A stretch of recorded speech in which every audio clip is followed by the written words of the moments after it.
People in the tourist industry know that the excessive development of seaside areas by the industry damages the environment. Such development also hurts the tourist industry by making these areas unattractive to tourists, a fact of which people in the tourist industry are well aware. People in the tourist industry would never knowingly do anything to damage the industry. Therefore, they would never knowingly damage the seaside environment, and people who are concerned about damage to the seaside environment thus have nothing to fear from the tourist industry. Ooh, that is a strong conclusion, right? They have nothing to fear from the tourist industry. Well, can't the tourist industry unknowingly damage? Maybe they can unknowingly damage the industry, right? Let's see. So the reasoning in the argument is most vulnerable to criticism on which one of the following grounds? Let's look at answer options. A, no support is provided for the claim that excessive development hurts the tourist industry.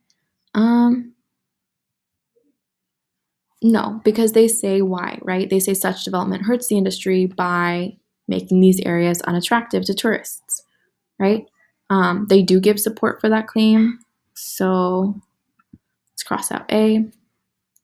B, that something is not the cause of a problem is used as evidence that it never coexists with that problem. I'm going to leave B open for now and look at the rest of them. C, the argument shifts from applying a characteristic to a few members of a group to applying the characteristic to all members of the group. So at first, are they only talking about maybe a few people from the industry, and then they start talking about all people of the industry? Let's check.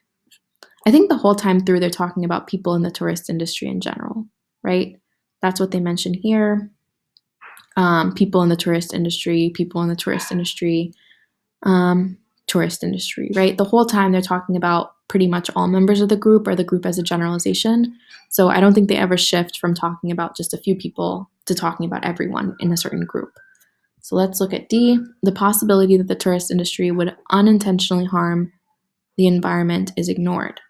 Ooh, okay. That's what I was mentioning earlier, right? That's very much a possibility, right? Because they're saying, well, people never knowingly damage the industry. So then they're saying, well, we have nothing to fear. Well, what if they unknowingly damage the industry, right? What if they don't know that they're damaging something and they are damaging it? So D, I think, I'm pretty confident would be the correct answer. So let's take a look at E. The argument establishes that a certain state of affairs is likely and then treats that as evidence that the state of affairs is inevitable. Okay, so here keywords are likely and inevitable, right? What do they say is likely? What do they say is inevitable? I don't think they say anything in particular is likely, right? They never say something is likely to happen, so we can cross out E. B, let's look at B again, that something is not the cause of a problem is used as evidence that it never coexists. What are they saying never coexists with some problem? The problem here, right, the problem would be damaging the environment. What are the two things that never coexist? Nothing, right? There's no two other things that never coexist. Yeah, there's no, this wording here. I have nothing in the original stimulus to relate that back to. Things that never coexist with that problem. Oh, it could only be one thing. It doesn't have to be two, sorry. But what never coexists with that problem? There is nothing that never coexists with that problem, right? So for that reason, we can cross out B, and D would be our answer.